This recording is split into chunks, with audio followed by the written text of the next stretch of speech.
박근혜 전 대통령 탄핵의 여파로 2017년 대선, 2018년 지방선거에서 맥없이 주저앉았던 자유한국당. 하지만 근 1년 만에 치러진 4.3 국회의원 보선에선 달랐습니다. 통영 고성에서 크게 이겼고 창원 성산에선 불과 504표 차로 석패했습니다. 이전 두 선거에서 더불어민주당에 빼앗겼던 PK 아성을 어느 정도 회복한 것입니다. 한국당의 당 지지율도 민주당에 바짝 다가서고 있습니다. 문재인 정부 3년 차를 맞아 견제 심리가 발동하고 정책 실패 논란에 따른 민심의 경고등이 켜진 것이라고 볼 수 있습니다. 최근 나다르크라는 별명을 얻으면서 대정부 강공 모드를 주도하고 있는 나경원 자유한국당 원내대표와 중계차로 연결되어 있습니다. 나 대표님 안녕하세요. 네, 안녕하세요. 예, 먼저 이번 4.3 보선 한국당은 승리했다 이렇게 평가를 하시나요? 저희는 선전했다 이렇게 평가합니다. 실질적으로 저희가 통영 고성에서 이겼고요.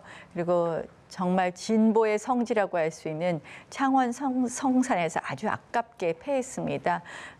저희는 그런 의미에서 이겼다라는 표현보다는 굉장히 선전했고 국민들께서 저희 자유한국당에게 기회를 주신 거다. 그리고 더불어민주당에게는 한마디로 이번에 더불어민주당의 오만과 독선에 대해서 경고를 보내신 거라고 그렇게 평가하고 있습니다. 예, 알겠습니다. 낭만 2명을 제외한 이 5명의 장관 후보자 대통령이 조만간 임명 강행할 것으로 지금 알려져 있습니다. 한국당은 어떻게 대응하실 생각이신가요? 참 안타깝습니다. 어제 저희가 국회 운영위원회에서 청와대 노영민 실장과도 많은 이와 관련된 질의를 했는데요. 이 인사의 잘못됨에 대한 어떤 근본적인 성찰이 없다고 보여집니다. 결국 국회에서 인사청문회를 한 것이 한마디로 무용화되는데요.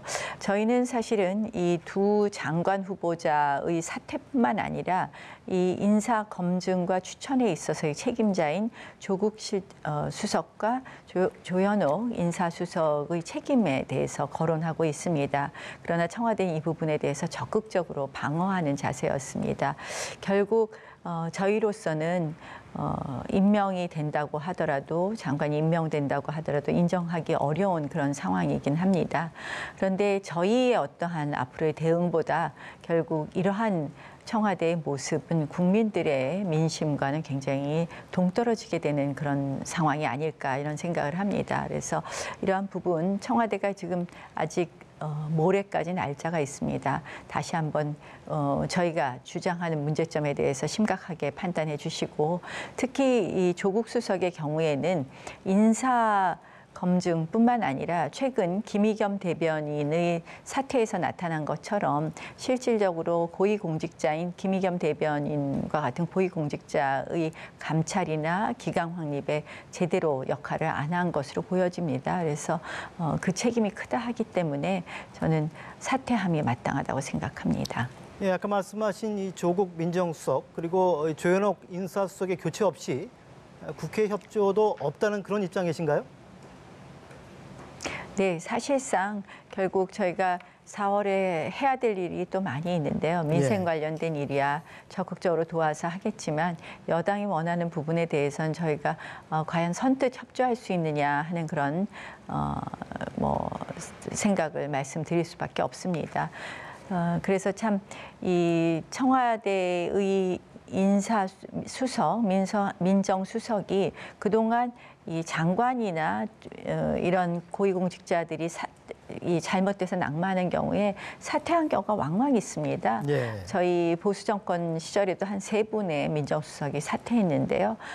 조국 수석이 인사검증한 이 고위공직자들 중에서 11명이나 지금 이미 낙마했거든요. 예. 그리고 12명의 인사청문회 청문 보고서 없이 채택된 장관도 있습니다. 그래서 이렇게 부실한 인사검증에 대해서 계속해서 조국 수석을 고집한다는 건 맞지 않다라는 생각입니다. 특히 저는 민정수석의 본연의 업무에 조금 소홀히 한 부분이 있기 때문이 아닌가 이런 생각을 하면서 보면 이제 민정수석의 자리에서 정치를 하는 그런 일. 예컨대 뭐 검경 수사권 조정이나 공수처를 해야 되겠다 하면서 주로 이제 유튜브 뭐 알릴레오 뭐 이런 데 많이 출연하시던데 그러면 오히려 이렇게 그 정치의 자리로 조국 수석을 돌려보내는 것도 오히려 더 효율적인 인사 관리가 아닌가 이런 생각을 해봤습니다. 예. 네. 황교안 대표 체제가 되면서 당이 많이 안정이 됐어요. 근데 네, 한국당이 그렇습니다. 요즘에 우경화되고 있다 이런 지적도 있는 게 사실입니다. 그 부분은 어떻게 생각하시는지요? 저는 이 정권이 너무 좌경화되고 있기 때문에 우리가 우경화되는 것으로 보여지는 것 아닌가 네. 이런 생각을 해봅니다. 저희는 자유민주주의와 시장경제라는 헌법 가치를 지키는 데 집중하고 있습니다. 좌우의 문제가 아니라 우리의 헌법을 지키는 것인데요. 지금 실질적으로 시장경제 부분에 있어서는 그동안 이 정부의 소득주도 성장으로 대표되는 반시장적인 그런 각종 정책, 또 국민연금 스튜어드십 코드의 활용이라든지 이런 부분에 대해서 굉장히 반기업적, 반시장적 경제 정책에 대한 우려가 많지 않습니까? 그래서 저희가 시장 경제의 본류를 지키다 보니까 이제 저희가 오히려 오른쪽으로 보이는 부분이 있는 거 아닌가 생각하고요. 특히 이제 자유민주주의 부분은 최근에 언론의 자유, 표현의 자유에 대한 걱정들이 많이 있습니다. 그래서 사실은 뭐 국제적으로 언론인 협회라든지 기자협회라든지 그러한 유사 단체 등에서도 우려를 많이 표시한 것으로 알고 있습니다. 결국 우리 헌법의 두 축이 지금 지켜지는 데 있어서 좀 소홀하지 않느냐 이 정권이. 그러한 것이 저희가 오히려 반대적으로 비교해서 우경화라는 표현을 듣지 않나 이런 생각을 해봅니다. 한국당의 우경화 지금 얘기가 나오는 것 중에 하나가 이 5.18 폄훼 논란을 빚었던 의원들에 대한 당내 징계가 지금 계속 늦춰지고 있는 것도 한 요인인 것 같습니다. 이 부분은 한국당이 지금 어떻게 처리가 되고 있는 건가요? 지금 이제 한 분은 의원총회에서 이 부분에 대한 논의를 해야 되는 마지막 논의를 해야 되는 부분이 있고요. 두 분의 경우에는 윤리위원회를 열어서 징계를 논의해야 됩니다. 이제 대표나 최고위원 선거에 나갔던 분들이 전당대회로 인해서 징계가 늦춰진 것이죠. 그런데 이제 윤리위원장께서 사퇴를 하셨습니다. 그래서 윤리위원장을 빨리 조속히 모시고 이 부분에 대한 징계를 저희도 마무리하는 것이 마땅하다 이렇게 생각하고 있습니다. 윤리위원장이 선임이 되면 좀 국민 어떤 감정에 맞는 그런 조치가 이루어질 걸로 보십니까? 사실은 이제 뭐 세 분의 발언이 조금씩 또 다른 부분이 있습니다. 그래서 거기에 맞는 합당한 징계가 있어야 되지 않나 이런 생각을 합니다. 예. 얼마 전 나경원 원내대표께서 이 한국당 최고위에서 하신 반민특위 발언이 또 논란이 됐었어요. 이 해방 후 반민특위로 국론이 분열됐던 것을 모두가 기억할 것 이런 발언이었는데요. 이 반민특위를 통한 친일 잔재 청산 자체를 부정적으로 보신 건 아니죠?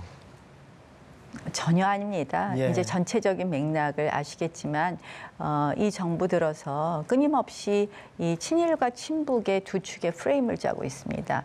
3.1절 대통령의 축사 기념사를 보면 결국 친일 잔재 청산을 이야기하시면서 빨갱이는 일제시대 때 만든 용어다라는 것으로 시작해서요.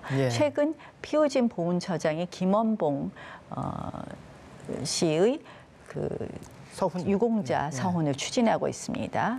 그런데 이렇습니다. 우리가 역사를 봤을 때 우리 독립유공자는 기본적으로 독립운동을 해서 대한민국 건국에 기여한 분이 그 유공자가 될 수 있습니다. 그런데 김원봉 열사의 경우에 일제시대 때 독립운동을 한 것에 대해서는 저희가 평가할 수 있지만 그분은 결국은 월북해서 북한으로부터 훈장을 받았습니다. 그 후에 그리고 북한에 가서 검열상 등을 거치면서 사실상 6.25 남침에 자유롭지 않은 분입니다.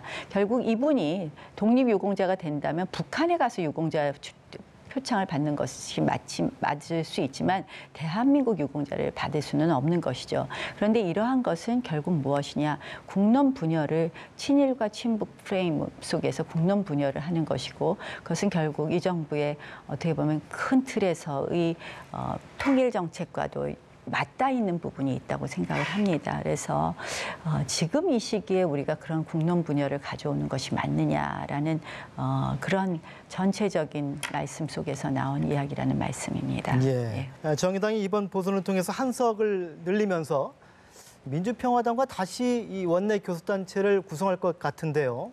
이렇게 되면 원내 구도가 자칫하면은 한국당 포위 구도가 될 수 있다는 전망도 있어요. 어떻게 보십니까? 뭐 이미 요새 포위 구도로 많이 됐었죠. 뭐 선거제하고 공수처 패스트트랙으로 저희 당만 늘 외톨이로 잘 지내기도 했었는데요. 사실은 정의당과 민주평화당이 과연 다시 교섭단체를 만들 것이냐에 대해서는 굉장히 의문부호가 많이 붙습니다. 이제 선거가 1년밖에 안 남았습니다.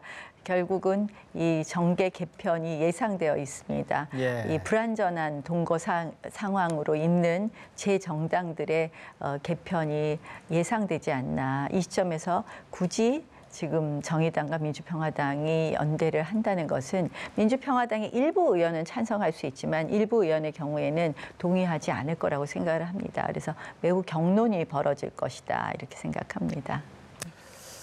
예.